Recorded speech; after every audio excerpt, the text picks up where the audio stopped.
Vamos abrir a palavra de Deus agora na primeira carta de Pedro. Quase que eu esqueço. Primeira carta de Pedro, capítulo 2. Meu notebook está ficando sem memória. Tem que comprar outro. Primeira carta de Pedro, capítulo 2.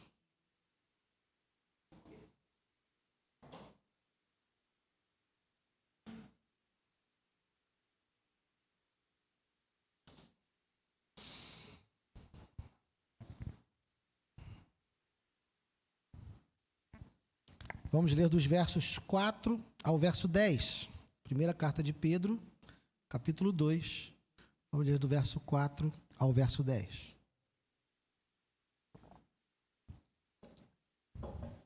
Chegando-se a ele, a pedra que vive rejeitada, sim, pelos homens, mas para Deus eleita e preciosa. Também vocês, como pedras que vivem, são edificados casa espiritual, para serem sacerdócio santo, a fim de oferecerem sacrifícios espirituais agradáveis a Deus, por meio de Jesus Cristo. Pois isso está na Escritura: eis que ponho em Sião uma pedra angular, eleita e preciosa, e quem nela crer não será envergonhado. Portanto, para vocês, os que creem, esta pedra é preciosa. Mas, para os descrentes, a pedra que os construtores rejeitaram, essa veio a ser a pedra angular, e pedra de tropeço, e rocha de ofensa. São estes os que tropeçam na palavra, sendo desobedientes para o que também foram destinados. Vocês, porém, são geração eleita, sacerdócio real, nação santa, povo de propriedade exclusiva de Deus, a fim de proclamar as virtudes daquele que os chamou das trevas para a sua maravilhosa luz. Antes, vocês nem eram povo, mas agora são povo de Deus. Antes, não tinham alcançado misericórdia, mas agora alcançaram misericórdia. Pai amado, obrigado, Senhor, pela Tua palavra. Ó Deus, fale conosco, fale com o Teu povo, fale com cada uma das pessoas que entraram por essas portas nessa noite. Que não seja eu a falar, mas seja o Teu Espírito. Que tudo, ó Deus, nessa noite ocorra pelo poder do Teu Espírito. Supra, Senhor, as minhas incapacidades, as minhas deficiências e falhas. E não permita, ó Deus, que o coração dos meus irmãos seja atingido por um pensamento meu, mas que eles sejam, sim, atingidos pela Tua palavra, pelos Teus pensamentos e por tudo aquilo que o Senhor quer falar aos corações dele nessa noite. Eu te peço e te agradeço no nome santo de Jesus. Amém e amém. Pode sentar, querido.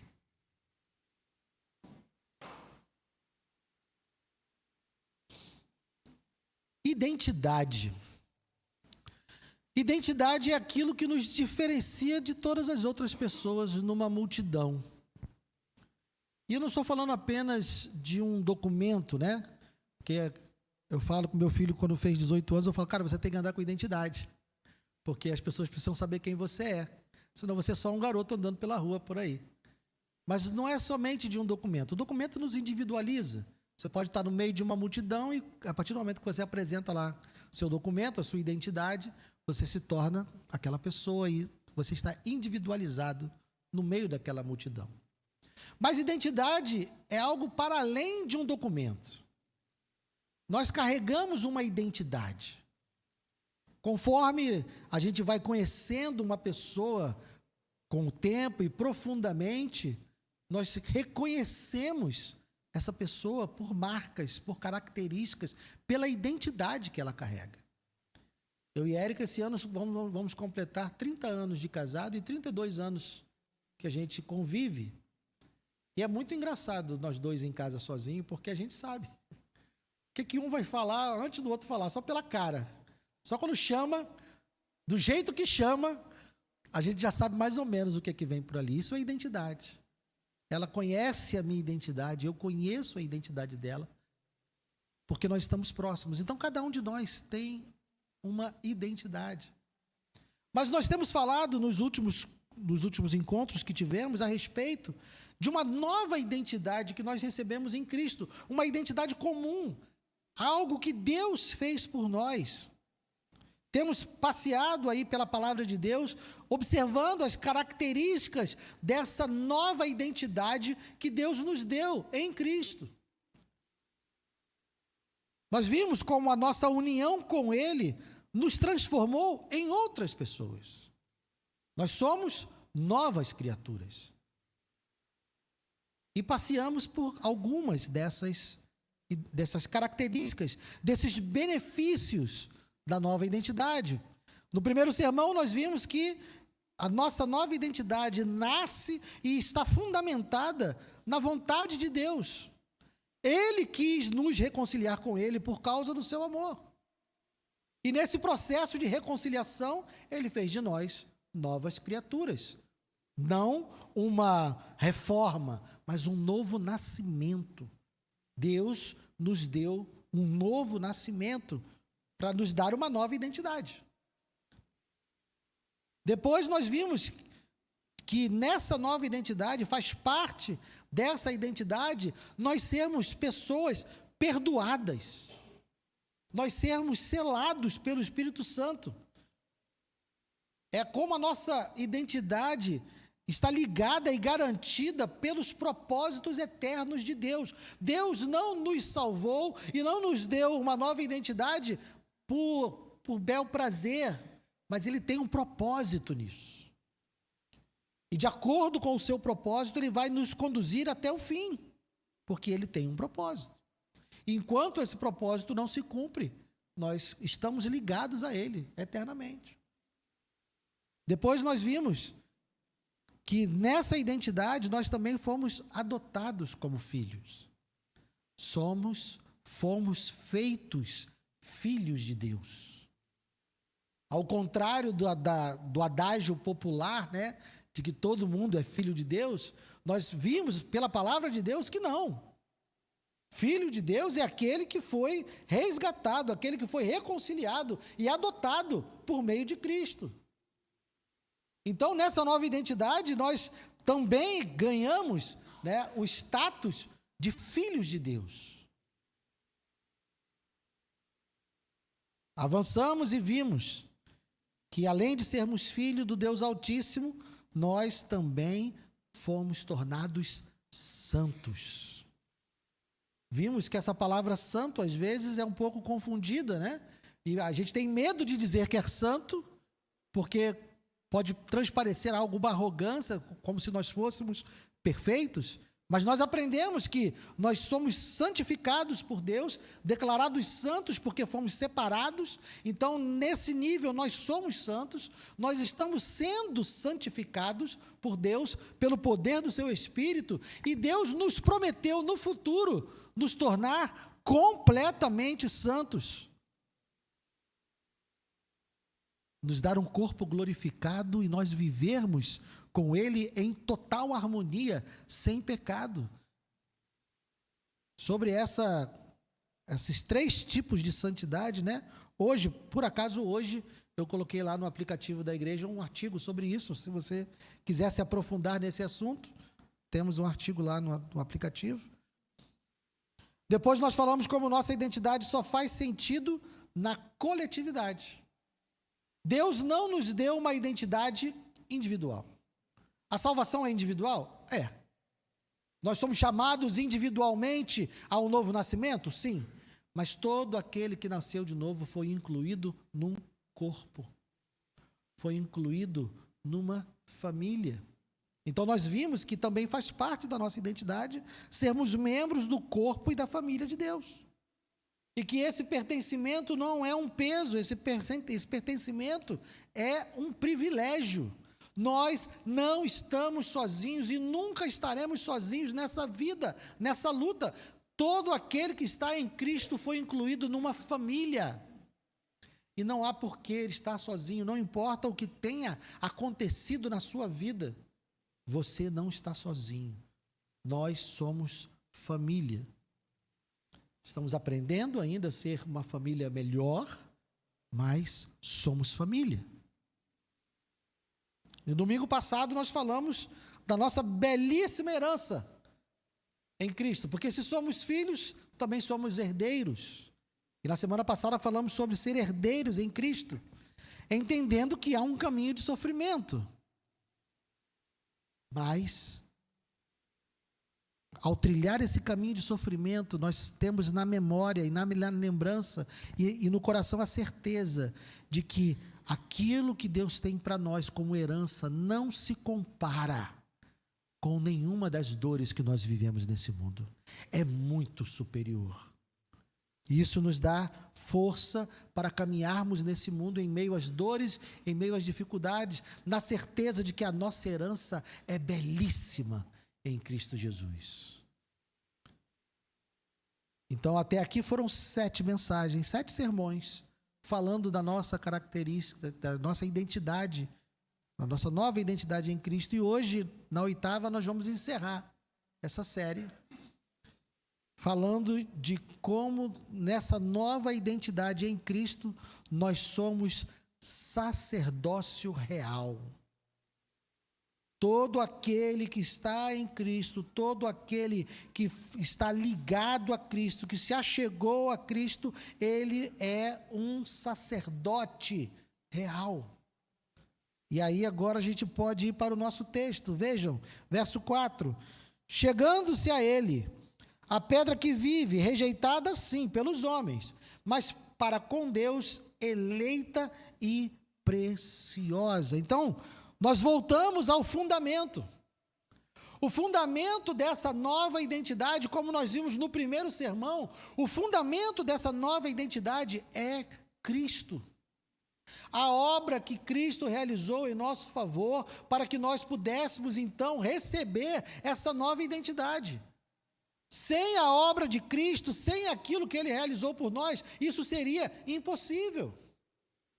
Porque nós não seríamos reconciliados, os nossos pecados não seriam perdoados, nós não seríamos novas criaturas, nós não seríamos adotados, e aí vai em sequência, nós seríamos aquelas velhas pessoas, se não fosse a obra de Cristo. Somente a obra de Cristo tornou isso possível.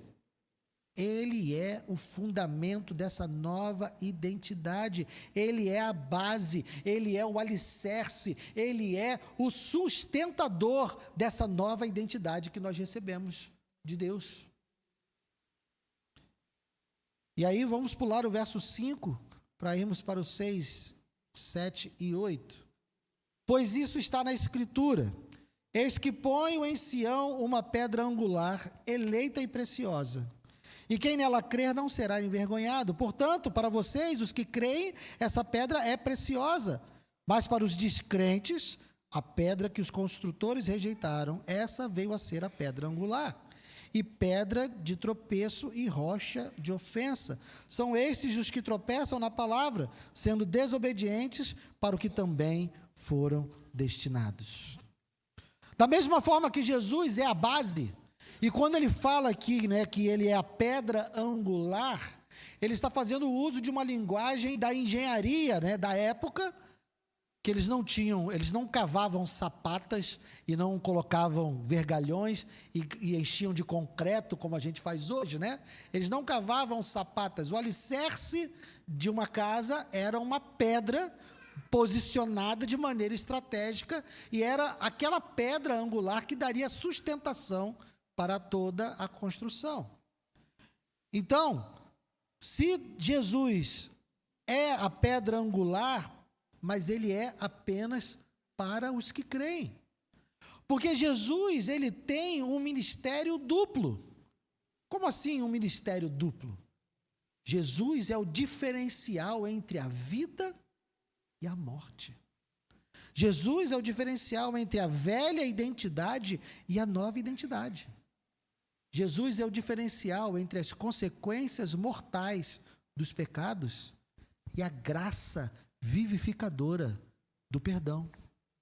Tudo está concentrado na pessoa de Cristo. Por isso que ele é tanto o fundamento da salvação, quanto a causa da ruína. Porque aqueles que o recebem, ou seja, para vocês, os que creem, esta pedra é preciosa.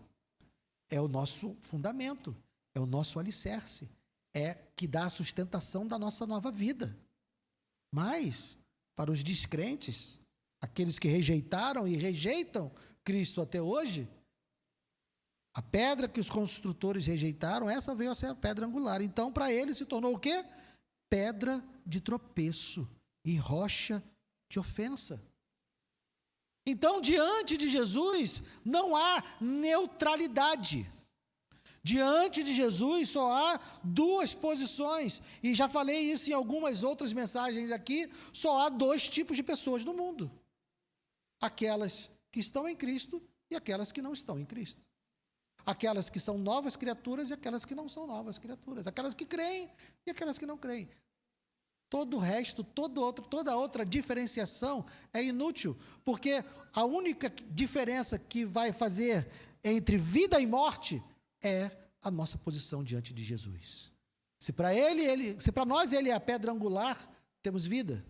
Se para nós ele não é a pedra angular, então ele é pedra de tropeço, temos morte.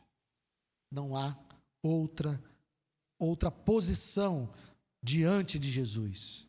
Não há como nós nos mantermos neutros diante de Jesus. Ou ele é pedra angular, ou ele é rocha de tropeço. Então, voltamos aí para o verso 5, a primeira parte. Também vocês, por que eu pulei o verso 5? Porque aqui no verso 5 ele está falando daqueles que se achegaram a ele, né? Verso 4, chegando-se a ele, a pedra que vive, rejeitada assim pelos homens, mas para com Deus eleita e preciosa, também vocês que se achegaram a ele, vocês são o quê? Como pedras que vivem, são edificados casa espiritual. E vamos parar aí para nós pensarmos um pouco. Então aqui nesse texto, nós temos uma outra metáfora, uma outra alusão a quem nós somos nessa nova identidade.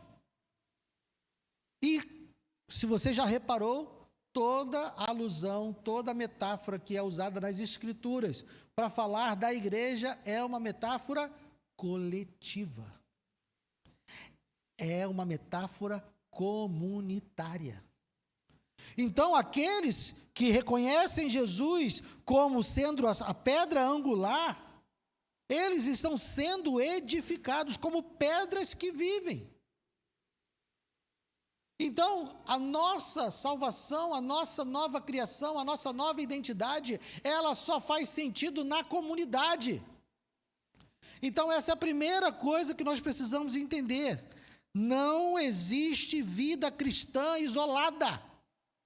Não existe vida cristã fora do corpo, não existe vida cristã fora da família, não existe vida cristã fora do edifício, da casa espiritual, que não é essa casa, é essa casa. Nós somos igreja debaixo de qualquer teto. Agora, não importa quão belo seja o teto, se nós não estivermos, não há igreja. Nesse momento, há irmãos nossos que precisam congregar em esgotos. Mas lá é a igreja. Porque as pedras vivas que estão sendo edificadas pelo Cristo vivo, está lá. Então, igreja, meus irmãos, não é esse lugar. Igreja não é esse nome. Igreja somos todos nós, todos aqueles que estão em Cristo, estão sendo edificados casa espiritual, porque são pedras que vivem.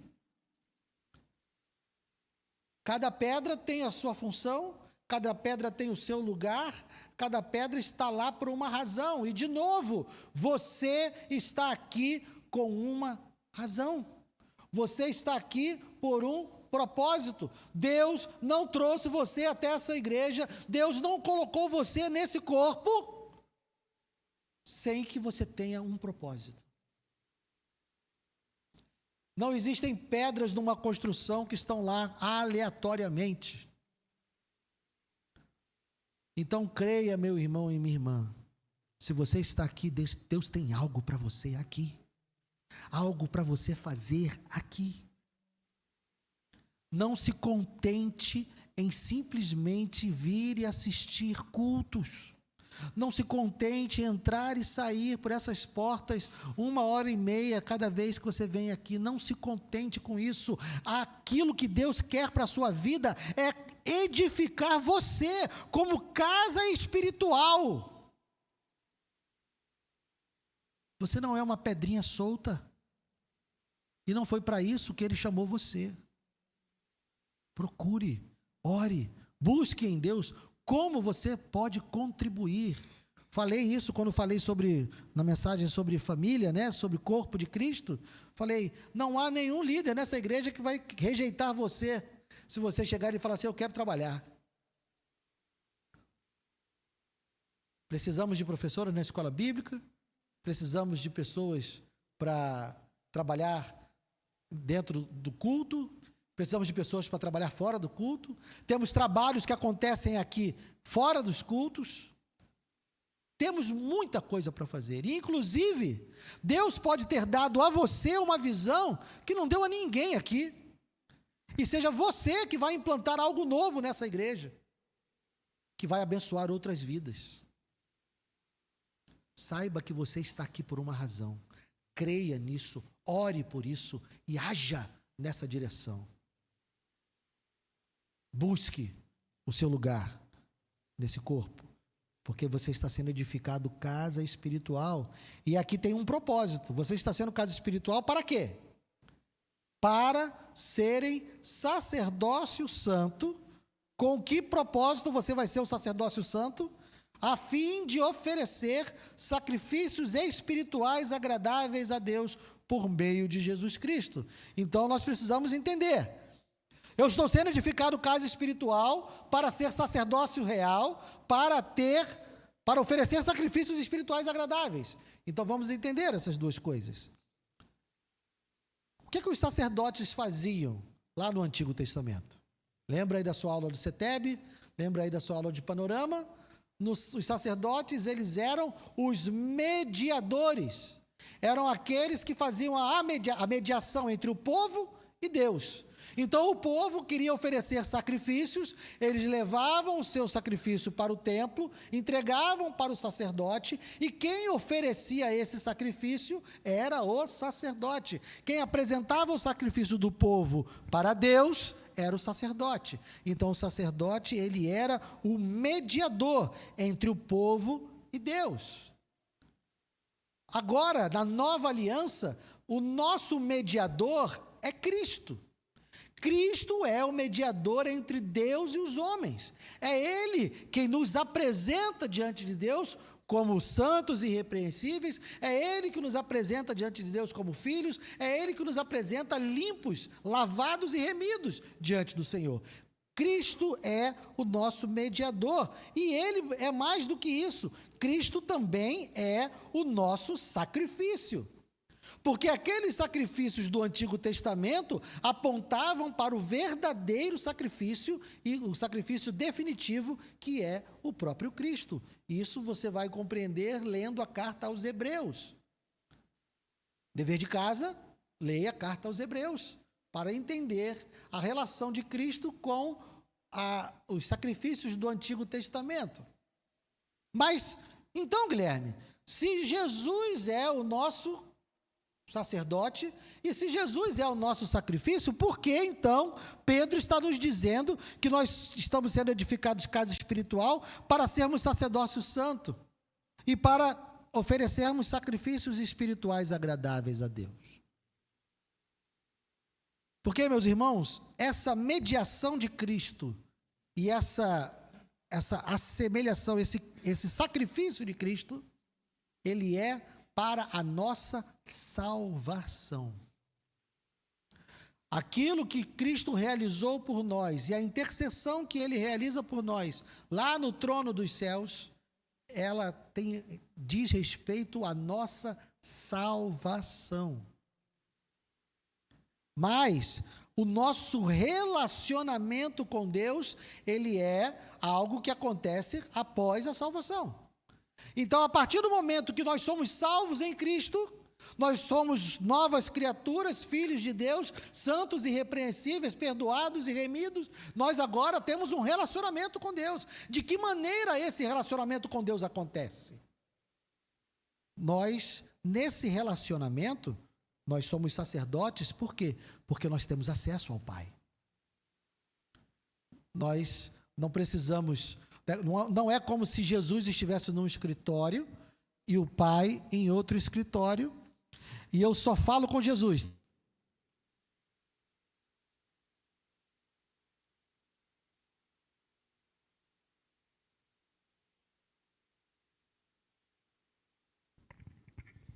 Jesus, estou falando contigo aqui, fala com o Pai. Então toque lá no Deus Pai, porque eu estou precisando, quero falar com Ele. Não é não é dessa forma. Nós falamos com o Pai em nome de Jesus. Então nós temos acesso ao Pai. Se nós temos acesso ao Pai, nós somos sacerdotes. Nós não precisamos da mediação de ninguém para o nosso relacionamento com Deus. Jesus é o nosso mediador para a nossa salvação. Jesus é o nosso sacrifício para a nossa salvação. Mas o relacionamento dos salvos com Deus acontece diretamente. Cada um de nós tem acesso ao Pai. Não há necessidade de nenhum mediador. O pastor não é mediador. O padre não é mediador. Vocês não precisam de ninguém para se achegar ao Pai. Vocês falam com o Pai no nome do Filho, mas vocês têm acesso direto ao Pai.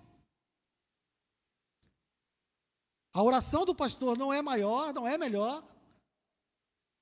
Nós ajudamos, né? Nós nos ajudamos em oração, mas você não precisa de mim e você não precisa de ninguém, além do Senhor Jesus sendo o seu Senhor, para que você se achegue ao Pai. Você é sacerdote santo, feito por Cristo. Na sua identidade está cravado, sacerdote. Você tem acesso ao Pai. Você fala com Ele. Na verdade, Ele quer que você fale com Ele. Por isso, Jesus nos ensinou a orar. Oração, meus irmãos, não é obrigação religiosa. Oração é relacionamento. É relacionamento com o nosso Pai. Se nós oramos apenas aqui, imagina só como é que fica o nosso Pai olhando para a gente. Pensa só, você pai, aí o seu filho entra em casa e não fala com você nada.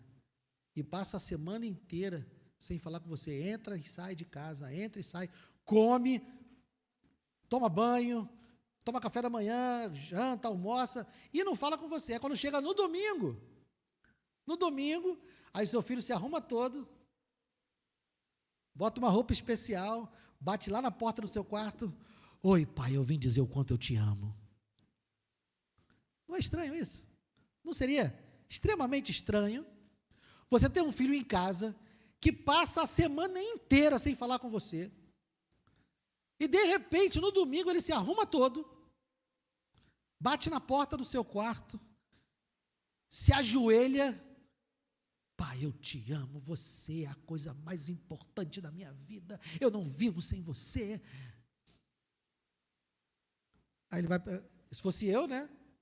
Que eu não sou Deus, que bom que eu não sou Deus. Porque se fosse eu ia falar assim: tá, e o resto da semana? Eu sou o que para você? Oração é relacionamento. Culto é relacionamento. Se o seu culto a Deus se resume a esse culto aqui, tem algo estranho. Ele está achando estranho. Eu acharia. Eu acho que você também. Você é sacerdote. Você tem acesso a Ele todos os dias, toda hora. Na verdade, nós vivemos diante dEle. Nossa vida é vivida diante dEle. Tudo que nós fazemos diante dEle. Pensa agora nos nossos pecados. Oh, meu Deus. Tudo que a gente faz de errado, nós fazemos na frente dele. Já parou para pensar nisso também? Quando você está sozinho na sua casa, ou quando você está sozinho em algum lugar e você pensa, estou sozinho, posso fazer o que eu quiser. Não tem ninguém vendo, ninguém vai saber. Ele está assim, ó. É mesmo? Mas, irmãos, nós somos sacerdotes. Nós temos acesso a Ele. Para quê? Para oferecermos sacrifícios espirituais agradáveis. Então, nós já entendemos que nós somos sacerdotes. Por quê? Porque nós temos acesso direto ao Pai. Nós falamos com Ele, nós nos relacionamos com Ele, diretamente, sem mediação de ninguém. A mediação de Cristo, como eu falei, é uma mediação para a salvação. O nosso acesso ao Pai se dá por meio de Cristo, mas nós falamos direto ao Pai, em nome de Jesus. E então, esse relacionamento, esse acesso que nós temos ao Pai, é para nós entregarmos a Ele esses sacrifícios. Não sacrifícios de salvação, mas sacrifícios de relacionamento. No meu relacionamento com Deus, eu ofereço a Ele sacrifícios. Eu ofereço a Ele adoração. Eu ofereço a Ele louvores. É dessa forma que nós nos relacionamos com Deus. Orando, adorando. É assim. Então, nós fomos feitos sacerdotes para oferecermos esses sacrifícios. Guilherme, o que são esses sacrifícios, então? Nós não aprendemos que o nosso relacionamento com Cristo e com Deus se dá por meio da morte de Cristo. Nós morremos com Cristo e ressuscitamos com Ele, porque a nossa vida não é mais nossa. A nossa vida pertence a Deus. Eu devo fazer o quê para seguir a Jesus? Negar a mim mesmo. Se eu nego a mim mesmo, é porque eu não vou fazer mais a minha vontade. Concordam comigo? Negar a si mesmo é negar as suas próprias vontades. Negar a si mesmo é negar os seus próprios desejos. Então, entregar sacrifícios espirituais agradáveis a Deus é fazer a vontade de Deus no lugar da nossa. É dessa forma que nós entregamos sacrifícios espirituais agradáveis. E isso envolve toda a nossa vida. Tudo. Ah, Guilherme, o que eu ofereço a Deus? Seu tempo. Quanto do meu tempo? Todo. Ah, mas eu tenho que trabalhar. Trabalhe para a glória de Deus. Como se trabalhasse para Deus. Ah, Guilherme, e o meu dinheiro? É só os 10%? Não, é todo. A gente acha assim, entreguei os 10%, o resto é meu, faço o que eu quiser. Não, porque nem a minha vida é minha. Quanto do seu dinheiro pertence a Deus? Todo. Como, Guilherme? Eu não preciso comer? Sim, use o dinheiro para a glória de Deus. A sua relação com o dinheiro deve ser uma relação que glorifica a Deus. Minha energia, meus sonhos, meus planos, tudo é culto. A maneira como você se relaciona com cada área da sua vida, a maneira como você se relaciona com tudo que chega às suas mãos, isso tudo é culto. Nós podemos entregar a Deus como sacrifícios agradáveis ou não. Ou eu posso pegar e falar, isso é meu e eu uso como eu quiser. Isso é meu e eu faço o que eu quiser. Não tenho tempo para ficar ouvindo aquelas pessoas chatas, precisando de conselhos. O tempo é meu. Eu quero, sei lá, jogar videogame. Não estou oferecendo sacrifícios agradáveis com o meu tempo. Não quero servir a ninguém. Já dou meu dízimo, já dou minhas ofertas, já vou no culto domingo de manhã. Não quero ninguém me incomodando na minha casa. Não quero ninguém, não quero me relacionar com ninguém. Você está deixando de entregar sacrifícios agradáveis a Deus. Então, meu irmão e minha irmã, nós somos sacerdotes Da nossa identidade está lá, sacerdote santo, sacerdote real, para oferecermos sacrifícios espirituais agradáveis a Deus. Nós nos relacionamos com Deus por meio de sacrifícios espirituais agradáveis. A pergunta é: como você tem se relacionado com Deus? Como você tem exercido o seu sacerdócio? Que tipo de sacerdote você é? Um bom ou um mau? Porque sacerdote você já é. Se você está em Cristo, você já é um sacerdote. A pergunta é: você é um bom ou um mau sacerdote? Ou pior, uma pergunta anterior: você está ou não está em Cristo? Você pode estar ou não estar. Espero que esteja. E se estiver, você é sacerdote. A pergunta é: é um bom ou é um mau sacerdote? A nossa nova identidade espera uma vida sacrificial. O que você tem sacrificado a Deus? O que você tem dado a Deus? E agora voltamos na sequência do texto para o verso 9. Mais expressões de pertencimento coletivo. Verso 9. Vocês, porém, são geração eleita, sacerdócio real, nação santa, povo de propriedade exclusiva de Deus. Vamos falar isso em voz alta? Vamos dizer o que nós somos? 1, 2, 3, a partir do geração eleita. 1, 2, 3 e... Geração eleita, sacerdócio real, nação santa, povo de propriedade exclusiva de Deus. Aleluia! Isso não é maravilhoso, não, meus irmãos? Você ficou com medo por causa do sacrifício, né? Não quis se alegrar muito, porque não fiquei tão feliz assim, Guilherme, porque você falou tanto de sacrifício antes. Mas é maravilhoso, meus irmãos. Nós somos povo de propriedade exclusiva de Deus. Nós somos nação santa. Isso é maravilhoso demais. O Deus criador de todo o universo, o Senhor, aquele que fez tudo, aquele que sustenta tudo, aquele que tem todo o poder, Ele olhou para você e disse: eu quero Ele, eu quero ela,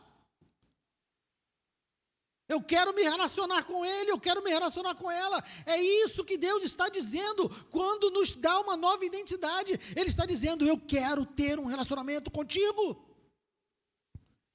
Eu quero falar com você e eu quero que você fale comigo. Eu quero dar coisas a vocês e quero que você dê coisas para mim. É isso que nós somos. Não é possível, meus irmãos, que nós possamos olhar para esse Deus e achar que estamos perdendo algo quando sacrificamos algo a Ele.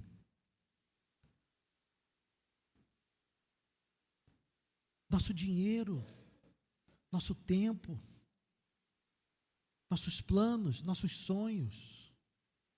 Oh, meu Deus! Nossa vida. Como nós podemos negar isso a um Deus que entregou o seu Filho para morrer em nosso lugar, para que nós pudéssemos ter esse relacionamento com Ele? É maravilhoso demais.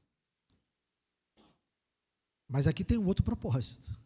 Ah, Guilherme, lá vem você com os propósitos. Vocês, porém, são geração eleita, sacerdócio real, nação santa, povo de propriedade exclusiva de Deus, a fim de, com o propósito de, com o objetivo de proclamar as virtudes daquele que o chamou das trevas para a sua maravilhosa luz. Mais uma vez, eu sempre digo que eu sou um homem de poucos exemplos, então quem já ouviu esse exemplo, peço perdão, porque vai ser o mesmo exemplo de sempre. E se você não ouviu, saiba que você em algum momento vai ouvir esse exemplo de novo. Mas, quando você vai num restaurante, o pessoal já lembrou do exemplo, né?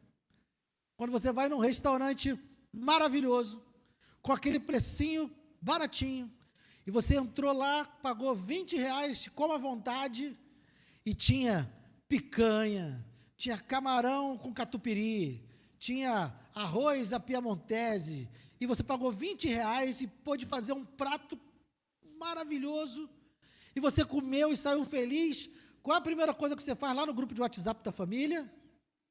Galera, encontrei um restaurante que você paga R$ 20 e lá eu comi camarão com catupiry. Não é isso que a gente faz? Chegar para os amigos, mandar para os amigos, cara, você tem que ir lá, eu vou te levar lá. Só para você poder ir comer de novo, né? Você vai e leva. Ou então você viu um filme maravilhoso, e você terminou de ver o filme, você estava chorando igual criança, soluçando. Aí você termina de ver o filme, você vai lá no grupo da família, gente, vocês têm que ver o filme tal. Esse filme é muito bom, é maravilhoso, e você vê o filme, e aí você fala do filme, e você faz propaganda do filme, por quê? Porque você ficou feliz com o filme. Você gostou do filme, ficou satisfeito com o filme, e você acha o quê? Tudo que é bom, você tem que fazer o quê? Compartilhar, não é isso? Nós não fazemos isso naturalmente, ou não? Estou falando alguma maluquice aqui? O dono do restaurante fez alguma coisa por você, para que você anuncie ele para a sua família, para os seus amigos? Não, você faz isso por quê? De graça, porque você ficou satisfeito. O dono do filme nem sabe que você existe, ele é de outro planeta, de outro país, né? Você viu um filme turco, maravilhoso, o cara turco, não sabe nem falar a sua língua, não sabe nem quem você é, mas você foi lá e fez propaganda do filme dele, por quê? Porque você ficou feliz e satisfeito. Sabe onde eu quero chegar, né? O que Deus fez por você, meu irmão. O que Deus fez por nós é muito maior do que qualquer restaurante, é muito maior do que qualquer filme, mas nós não proclamamos. Nós fomos feitos geração eleita, sacerdócio real, nação santa, povo de propriedade exclusiva de Deus. Era para a gente estar pulando e vibrando nessa última palavra. Eu sou povo, propriedade exclusiva de Deus. E sair daqui correndo, contando para todo mundo. Cara, tem um jeito de você pertencer ao Criador, tem um jeito de você pertencer ao Senhor Todo-Poderoso, tem um jeito de você ter os seus pecados perdoados. Cara, tem um jeito. Mas a gente não sai daqui assim. A gente não vai para os grupos do WhatsApp falar. A gente não aborda as pessoas para falar. Os nossos olhos não estão brilhando quando a gente vai falar do Evangelho. Tem algo errado. Porque Deus nos deu todas essas coisas, e deveria ser natural, se nós estivéssemos de fato felizes, se nós estivéssemos de fato satisfeitos com tudo aquilo que Deus fez por nós, com a nova identidade que Ele deu para nós, nós iríamos proclamar as virtudes dEle. Então nós precisamos investigar o nosso coração, meus irmãos, porque hoje é o último dia, último sermão dessa série sobre nossa nova identidade, e nós só vimos coisas maravilhosas. Se você não viu, você pode voltar lá no YouTube, estão todas lá. São 7 sermões com esse 8º. Você pode de novo desfrutar e ver de todos os benefícios que Deus nos deu gratuitamente na obra da cruz. Que você possa se maravilhar com a obra do Evangelho, que você possa se alegrar e ficar feliz e satisfeito a ponto de você proclamar as virtudes daquele que te deu todas essas coisas. Porque é incompreensível o porquê de nós não fazermos isso. É incompreensível. A única resposta que eu encontro é que talvez a gente não esteja tão satisfeito assim. Não esteja tão feliz assim. Terminando, verso 10. Antes, vocês nem eram povo, mas agora são povo de Deus. Antes, não tinham alcançado misericórdia, mas agora alcançaram misericórdias. Esse é quem você é. Você é geração eleita, você é nação santa, você é sacerdócio real, você é povo de propriedade exclusiva de Deus. Alegre-se com isso. Entregue um culto agradável a Deus, não aqui, todos os dias. Sacrifícios espirituais agradáveis a Deus. Lembre-se que Ele chamou você para que você seja uma pedra viva e você está sendo edificado casa espiritual. A identidade, de novo, a identidade é coletiva. Vamos para as conclusões. 3 conclusões diante dessas verdades que nós vimos aqui. Primeira conclusão: você é parte de algo muito maior do que você. Você é importante para Deus? Com certeza. Porque o preço que foi pago por você é o mesmo preço que foi pago por mim, que foi pago pelo André, foi pago pela Denise, foi pago pelo Rui, mesmo preço. Todos nós somos importantes para Deus e temos o mesmo valor, todos nós. Mas nós fazemos parte de algo muito maior do que nós. Se eu rejeito o lugar onde Deus me coloca, ou seja, Ele me coloca como membro de um corpo, Ele me coloca como membro de uma família, Ele me coloca como tijolo de uma construção. Se eu rejeito isso e quero caminhar sozinho, eu estou rejeitando tudo. Porque eu disse, nós somos menores do que o propósito de Deus. O propósito de Deus, quando salvou você, foi colocar você nesse corpo. Se você rejeita ser colocado nesse corpo, se você rejeita servir nesse corpo, se você rejeita dar fruto nesse corpo, encontrar a sua função nesse corpo, você está rejeitando tudo que Deus fez por você. Não rejeite. Ofereça a sua vida a Deus e sirva no lugar onde Ele colocou você. E aí leva ao segundo ponto, que é uma pergunta. Você tem oferecido sacrifícios espirituais agradáveis a Deus? Quando você sai daqui, como é a sua vida? Como é o seu relacionamento com Deus? Em que você pensa? Quais são os seus planos?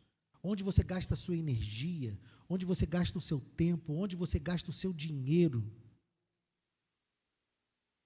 É para você meditar. E por fim, outra pergunta: você tem proclamado as virtudes do seu Salvador?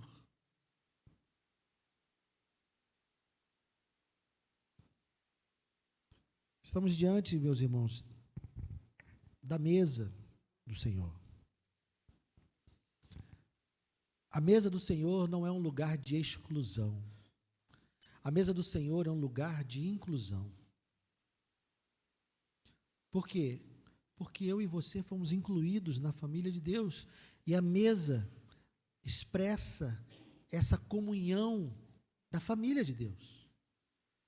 A mesa não é lugar de mérito. Porque se assim fosse, nenhum de nós participaria. Se para estar à mesa nós precisássemos ter algum mérito, e eu digo isso porque você pode estar se sentindo acusado por essa mensagem. Você pode estar se sentindo indigno por conta do teor e das respostas que você possa ter dado a essas perguntas que eu fiz. Mas o que eu quero dizer a você é: nenhum de nós é digno. Nenhum de nós merece, porque a mesa não é lugar de mérito. A mesa é lugar de rendição.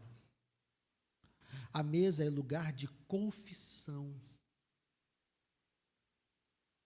Nós confessamos os nossos pecados, nós confessamos as nossas incapacidades, nós confessamos as nossas maldades, nós confessamos a nossa covardia, nós confessamos a nossa apatia, nós confessamos o nosso desânimo. E Deus diz: vamos começar de novo. Porque todo dia, meus irmãos, é um novo dia. É uma nova oportunidade para nós fazermos tudo diferente. Porque o nosso Deus, quando te deu essa identidade, ele não estava enganado. Quando ele me deu a identidade, ele não estava enganado. Ele não pensou assim, poxa, apostei todas as fichas no Guilherme, mas ele é um vacilão. Não, não. Deus sabia o vacilão que eu era. E Ele está trabalhando nesse vacilão aqui, para ser menos vacilão. Então, quando você participar da mesa hoje, confesse ao seu pai tudo aquilo que você entende que não está de acordo. E saiba que o seu pai vai ficar muito feliz em ver você participar da mesa. Seu pai vai ficar muito feliz em ver você se arrependendo diante dele e propondo um novo começo, um novo caminho. Porque o nosso Deus é um Deus de recomeços. Todos os dias eu começo o dia achando que eu vou ser um crentão. Às vezes demora 1 hora, às vezes demora 2 horas, às vezes demora 10 minutos. E eu descubro que eu não vou ser aquele crente naquele dia. Mas eu falo, Senhor, amanhã vai ser um novo dia. E eu vou tentar tudo de novo. Amém? Queria pedir aos irmãos que vão nos ajudar a servir a ceia, que viessem.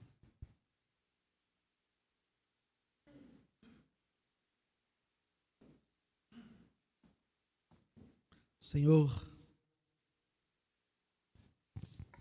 obrigado por essa nova identidade que o Senhor nos deu. Há tantos benefícios, há tantas coisas, ó Deus, nessa nova identidade. Nós não falamos de todas ao longo dessa série.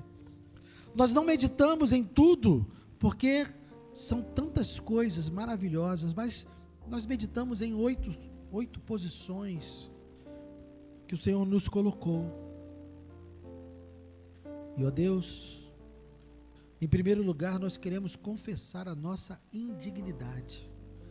Não somos dignos do presente que o Senhor nos deu. Mas o nosso consolo está no fato de que o Senhor já sabia disso. E o Senhor sempre soube o quão indignos nós éramos. E foi justamente por conta dessa indignidade que o Senhor veio nos socorrer. O Senhor veio salvar homens e mulheres, pecadores, que não tinham como salvar a si mesmos. Oh Senhor, muito obrigado por isso. Muito obrigado por nos dizer que sempre soube das nossas limitações, das nossas fraquezas, das nossas maldades. Mas ainda assim, o Senhor quis nos comprar. Ainda assim, o Senhor quis nos amar e demonstrar esse amor por meio da cruz e nos salvar e nos dar uma nova identidade, nos dar um novo coração, nos fazer o seu Espírito habitar em nós, nos fazer filhos perdoados, santos, irrepreensíveis, herdeiros e sacerdotes. Senhor, confessamos também que estamos muito longe de expressar na nossa vida toda essa identidade de maneira plena. Falhamos, fracassamos, pecamos. Mas o Senhor continua nos amando. Porque o Senhor enviou o seu Filho para perdoar os nossos pecados, não só os passados, mas também os futuros. Até mesmo aqueles pecados que nós nem sabemos que vamos cometer. O Senhor já perdoou em Cristo. Às vezes nós somos como Pedro. Levantamos de manhã e dizemos: nós nunca vamos te abandonar, Senhor. Mas muito cedo nesse dia, o Senhor nos diz: você vai me negar. Você vai me negar um sacrifício aqui, você vai me negar em um pecado ali, você vai me negar em outra ação aqui. Mas, ó Deus, Nós somos gratos pela tua graça e pela tua misericórdia, que nos acolhe todos os dias, que nos perdoa todos os dias, que nos chama todos os dias, e nos deu uma identidade que não está fundamentada no nosso desempenho, mas é uma identidade que está fundamentada no seu desempenho, que está fundamentada na sua graça, está fundamentada no seu poder, e por isso essa identidade é inabalável. Não são os nossos pecados que vão nos tirar essa identidade, não é a nossa má conduta, não é a nossa falta de evangelismo, não é a nossa falta de oração que vai macular essa nova identidade que o Senhor nos deu, porque essa nova identidade está baseada em Ti, fundamentada em Ti. E nós cremos, Senhor, que seremos submetidos a todo tipo de disciplina, porque nós precisamos orar, e o Senhor vai nos fazer orar, nem que seja necessário nos colocar em dores e sofrimentos. E quando estivermos em dores e sofrimentos, com os nossos joelhos dobrados e orando a Ti, em desespero por conta das circunstâncias, que Teu Espírito nos lembre: era por isso que eu queria que você passasse por isso, porque eu queria que você orasse, que todas as dificuldades dessa vida, Senhor, que nós passarmos, que todas as dores que nós passarmos, que o Teu Espírito nos lembre que o Senhor está nos formando, que o Senhor está nos santificando, que o Senhor está nos preparando, e todas essas coisas cooperam para o bem daqueles que Te amam. Obrigado por isso, Senhor. Obrigado pela mesa que nos lembra de onde vem essa nossa identidade. Obrigado pelo cálice que representa o sangue do Teu Filho. Obrigado pelo pão que representa o corpo do Teu Filho.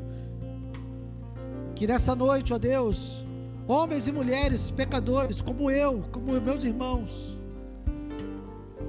com um desempenho ruim em todas as coisas que falamos aqui, que nós possamos nos aproximar da mesa, sabendo que os méritos dessa mesa não são nossos, que os méritos dessa mesa são Teus, e quando participamos dessa mesa, nós estamos declarando: Senhor, eu quero ser melhor para Ti, porque aquilo que o Senhor me deu é maravilhoso demais. Obrigado, Deus. Obrigado por mudar a nossa sorte, mudar a nossa história, nos alcançar no meio do pecado e nos transformar em filhos santos e irrepreensíveis, herdeiros e sacerdotes, povo de propriedade exclusiva Tua. Muito obrigado por isso, Senhor, em nome de Jesus. Amém. Pode servir, queridos.